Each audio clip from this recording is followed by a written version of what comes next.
Aqui quem fala é o professor Leonardo Andrade, professor de Hardware, Games, Informática e Gestão Empresarial da Unidade ADEMA da Evolutime. Hoje nós vamos dar seguimento na nossa aula aí de internet, porém, a próxima aula vai ser prova, teremos prova. Então hoje nós faremos uma breve revisão do conteúdo que foi aplicado durante essas 5 aulas, né? Então é o seguinte, hoje nós vamos separar essa revisão em 3 blocos, digamos assim, tá? Eu vou falar sobre um pouquinho sobre a criação da internet, depois sobre o seu funcionamento, e para finalizar a gente vai falar um pouquinho sobre protocolo, principalmente HTML e também correios eletrônicos, beleza? Então é o seguinte, no primeiro bloco, como eu expliquei, a gente vai falar um pouquinho sobre a criação da internet, como a internet ela surgiu, né? Quando ela surge e por que ela surge. E é importante vocês anotarem muitas das coisas que eu for falando aqui durante essa aula, porque são coisas que irão cair na prova. Novamente, a prova é ideal que vocês façam ela sem consulta, né? Eu sei que é difícil porque eu não tenho como controlar isso, mas seria o ideal, até porque quem cola não vai muito para frente, né? Porque infelizmente vocês vão ficar sempre dependentes disso, né? De ter informação ali do lado. Você não vai aprender de fato, tá? Então eu recomendaria que você tentasse fazer sem uso de cola, beleza? A prova. Então vamos lá. Vamos começar aqui nossa revisão. Bom, a internet, importante a gente informar aí que ela surgiu em 1969, tá? E importante mencionar também que durante esse momento, né, em 1969, estava acontecendo um evento bem importante, um evento histórico, né, bem importante ao redor do mundo, que era a Guerra Fria, né? Deixa eu colocar aqui. Desculpa a minha letra, tá, gente? Mas assim acho que fica mais fácil. Então, só para reforçar, o que é esse evento, a Guerra Fria? A Guerra Fria, então, é aquele conflito desarmado, né? Não foi um conflito armado. Deixa eu fazer aqui mesmo, vai. Então foi um conflito brando, entre aspas, vou colocar aqui. Ou seja, que não foi necessariamente um conflito, né, ali com uma guerra, digamos assim, direta, né? Mas foi aquela corrida, né, pela busca armamentícia ali entre os Estados Unidos e a União Soviética, certo? Eram os principais polos aí de conflito entre as duas vertentes políticas, o capitalismo e o socialismo, né? Então é o seguinte, durante esse período, então, em 1969, durante esse período da Guerra Fria, os Estados Unidos, né, em conjunto aí com a empresa chamada DARPA e a Universidade de Stanford,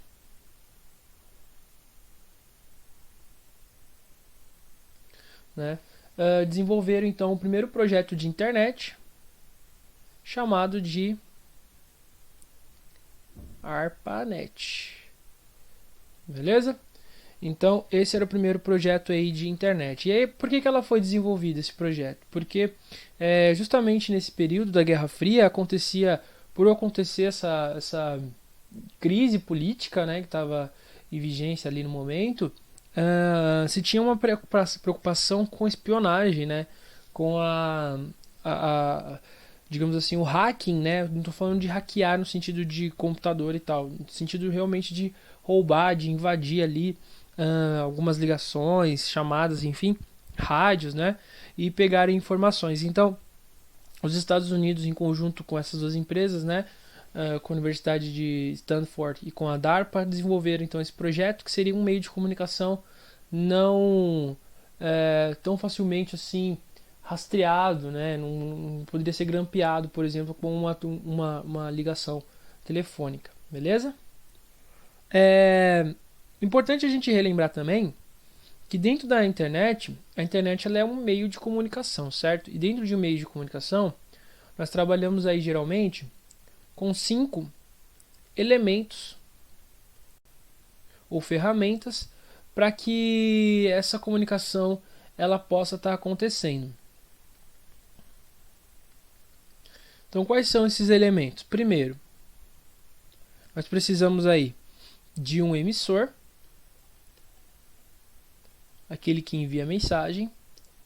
Nós precisamos de um receptor, aquele que recebe a mensagem.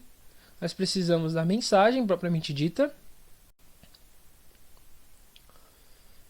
Nós precisamos também de um canal ou uma via de envio. Vou colocar canal aqui. Para finalizar, nós precisamos de um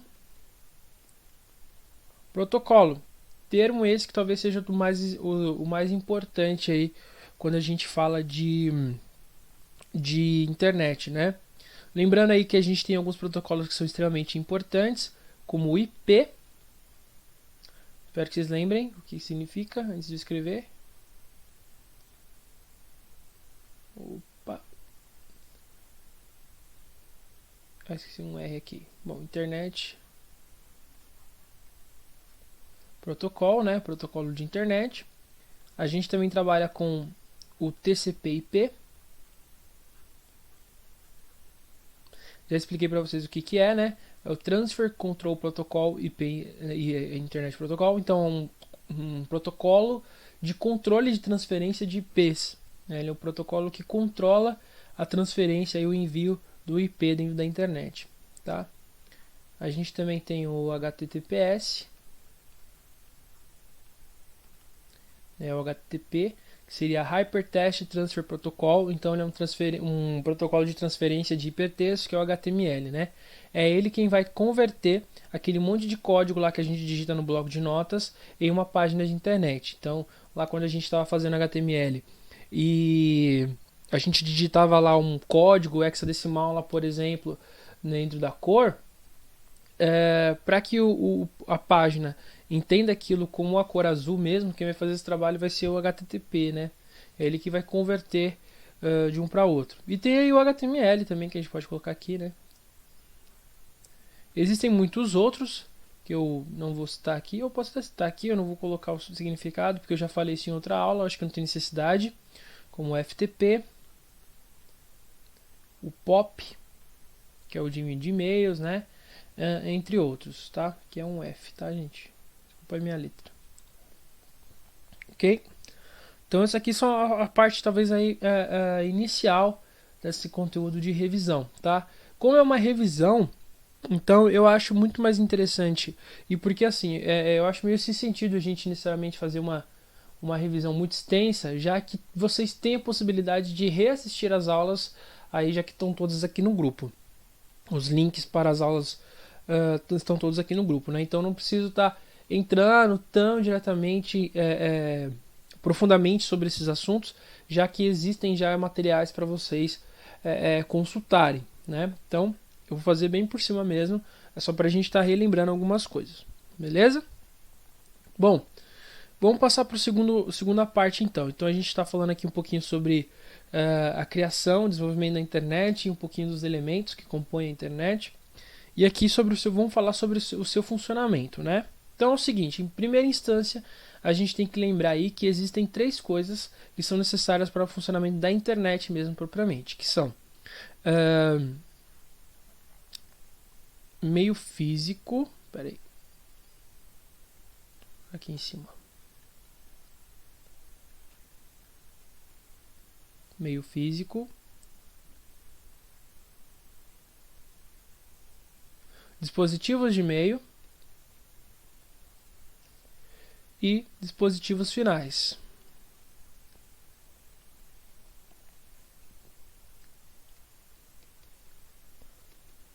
Tá?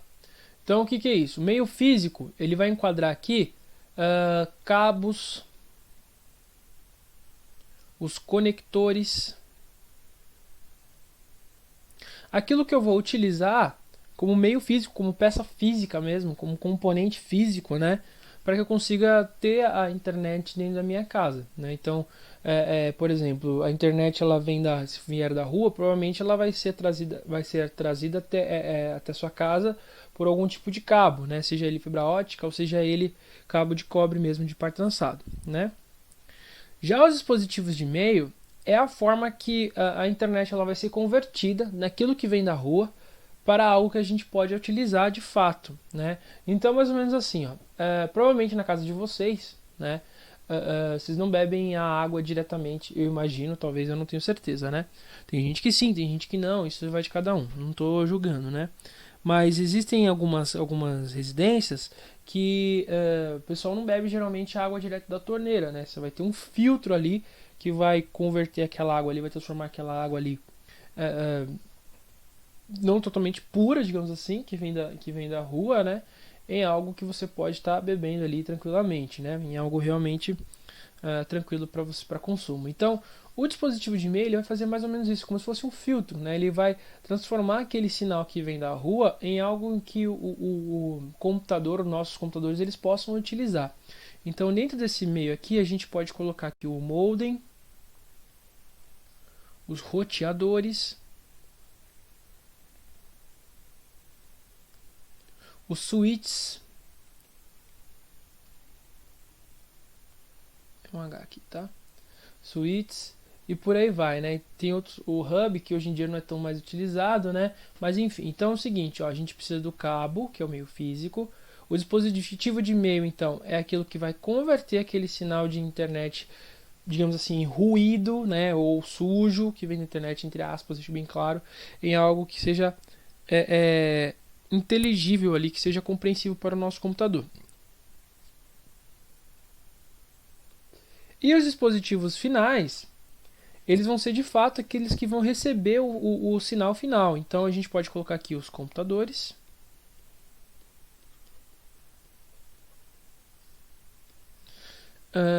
De repente algum sistema de vigilância, então a câmera, sei lá, vou colocar aqui vigilância.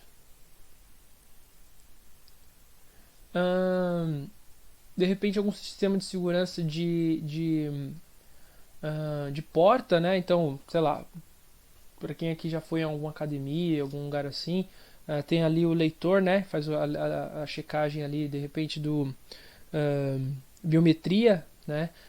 Isso aí tudo vai utilizar a internet, né? Também tem os smartphones, que a gente pode colocar aqui.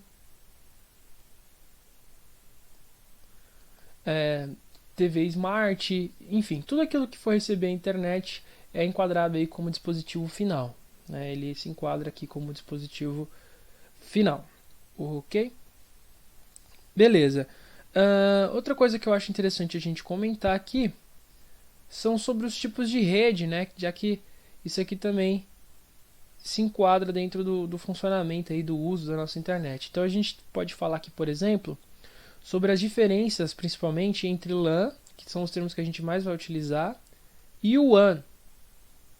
Né? Qual que é a diferença entre uma LAN e uma WAN? Né? O que muda entre elas? Bom, então lembrando aqui que LAN significa local, área, network, tá? Então são aqueles locais ou aquelas redes em que todos os computadores eles estão conectados no mesmo cabo, eles estão vindo do mesmo, o sinal de internet ele vem de uma mesma fonte, né? Então isso aí a gente vai ser uma LAN, beleza? E são todos conectados por cabo, né? Então a conexão ela é por meio físico ali em cabo, né? Meio físico, diferente de uma WAN, né? Uma WAN é uma wireless wireless área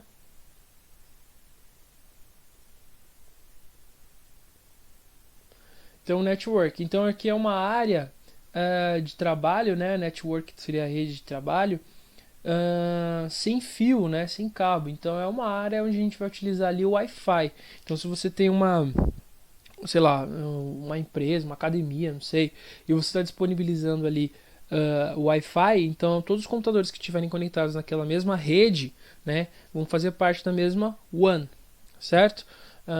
É muito comum, né, a gente ter isso aí em empresas, principalmente hoje em dia, certo? Beleza? Legal. Deixa eu fechar aqui. Outra coisa que é interessante a gente comentar também é que quando a gente fala de internet, é importante a gente ter na ciência sobre computadores que são clientes e os servidores.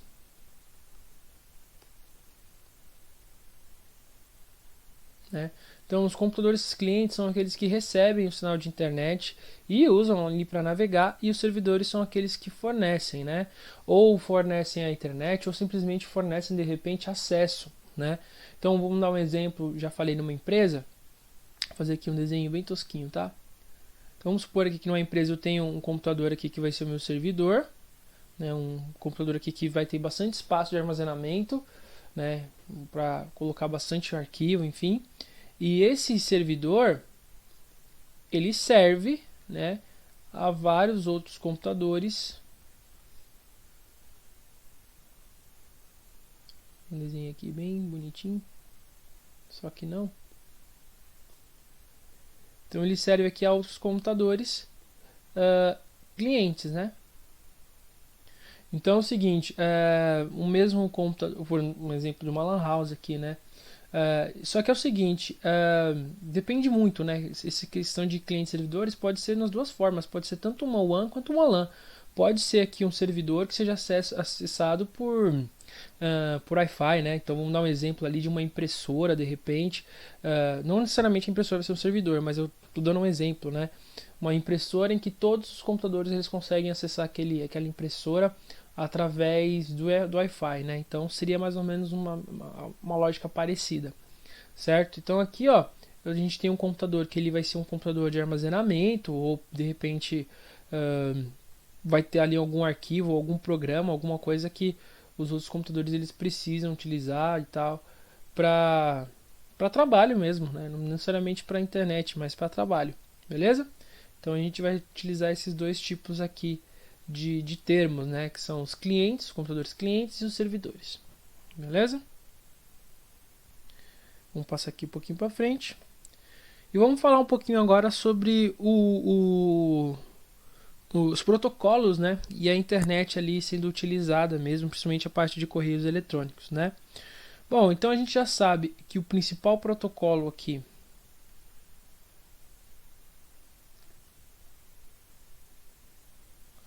eu escrevi protocolo, então tá, né?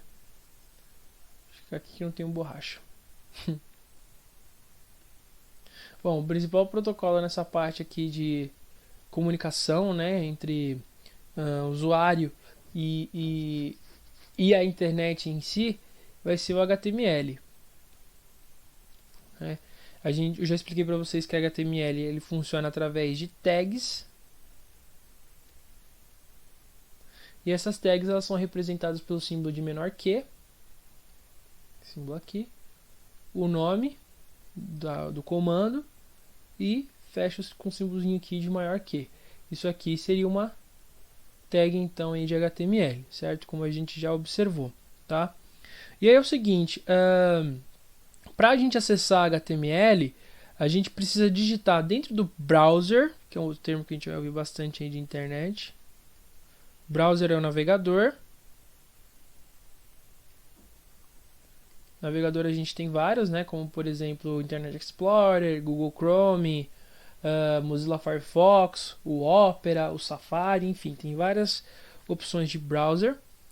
E aí dentro do navegador a gente vai digitar a URL, certo? A URL do site, o URL que a gente geralmente conhece como endereço do site, ali a barra de endereço do site, né? A URL geralmente ela também tem uma certa composição, ela é composta de determinado padrão, né? Antes de qualquer coisa, deixa eu só explicar aqui para vocês o significado, né, do URL. O URL vem de Uniform Resource Locator.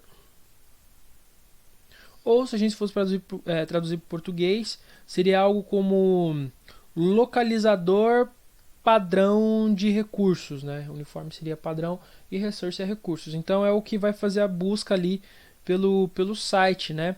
E aí, quando a gente vai utilizar o URL, né? Que geralmente começa com HTTP, HTTP ele vai ser preenchido automaticamente pelo próprio browser. A gente vai digitar lá o www. O nome do site,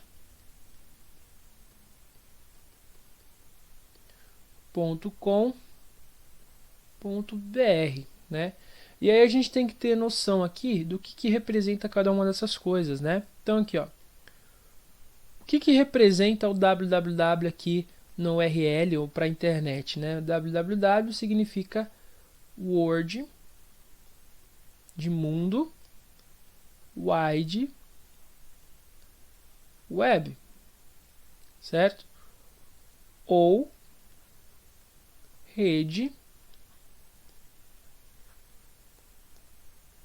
de alcance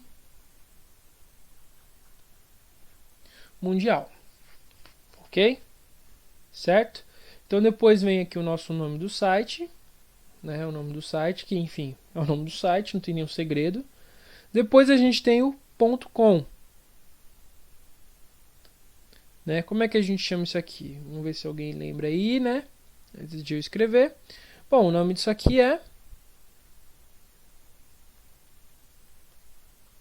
domínio, certo? E a gente vai ter uma série de outros tipos de domínio, certo? Nós temos aqui, por exemplo, o .com, que é o mais conhecido, que ele tem caráter aí comercial. Quando um site ele exibe qualquer tipo de propaganda, né, quando ele tem publicidade, ele é um site comercial, porque ele vai ganhar em cima de visualização, né? Então ele vai ter um domínio aí que ele é um domínio .com. Então se um site ele termina em .com, ele é um site que tem caráter então comercial, beleza? Um outro tipo de domínio que vocês também podem encontrar aí com certa facilidade é o .gov, que é de governo, são sites do governo. .edu, que são sites com caráter educacional.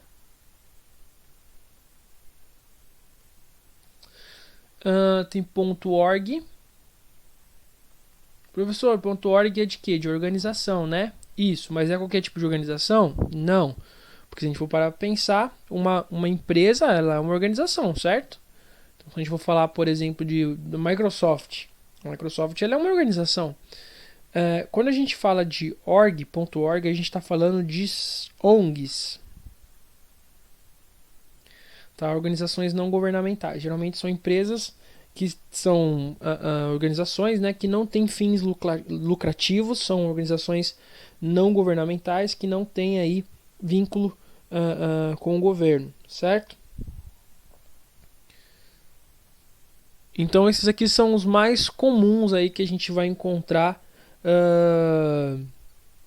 aí no meio, né, da internet, quando a gente estiver pesquisando ou visitando alguns sites. Esses são os mais comuns domínios que nós vamos encontrar, tá? Quando ele termina aqui com .br, cadê aqui meu .br, ele está indicando aqui que o site ele está no idioma, né? Então ou no que a gente chamaria de localização, né? Qual a localização do site? Então em que idioma aquele site ele se encontra? Então nesse caso aqui é o site BR, né? O site brasileiro, né? Então seria a localização, né? Em que local aquela página ela está incorporada, beleza? Ok? Bom, só mais um detalhe aqui, só para a gente finalizar. Falar aqui rapidinho sobre e-mail, né? A gente falou bastante também sobre e-mail. Eu falei com vocês também que no e-mail a gente tem aí geralmente dois tipos de clientes. Opa, peraí que me travou aqui. Fiz um monte de risco ali sem querer, gente. Tem dois tipos de clientes de e-mail, né? Seria os desktop e os webmails. Então os desktops são aqueles provedores, né, de e-mail que eu tenho que instalar, né? Ficar no computador ali na minha área de trabalho. E os webmails eu posso acessar eles diretamente da internet, do meu navegador, né? Assim como o Gmail, por exemplo, certo? Então é o seguinte, pessoal, se vocês ficarem com alguma dúvida em alguma parte, eu recomendo novamente que vocês revejam algumas aulas, né? Vocês vão ter uma semana para estudar, né? Para a prova. Então, revejam os vídeos na parte que vocês tiverem mais dificuldade. A prova ela vai cair algumas coisas de HTML e ela vai cair isso que eu apliquei aqui para vocês nessa revisão, né? Esse conteúdo, tanto a parte de como a internet surgiu, a parte também de como ela funciona, ou do que são protocolos, essa parte mais teórica, né, também vai cair lá, beleza? Então é o seguinte, qualquer dúvida é só me chamar, não esqueçam, essa aula vai ficar um pouquinho mais curta mesmo, porque como já expliquei, não teria necessariamente uma necessidade de uma revisão, já que vocês já têm toda a possibilidade de acessar o conteúdo de novo, assistir as aulas de novo, aí ainda na casa de vocês, através do YouTube, beleza? Então é isso, grande abraço, qualquer dúvida é só me chamar, espero que a gente se veja muito em breve e estudem, boa sorte para a prova, tá? Tchau, tchau.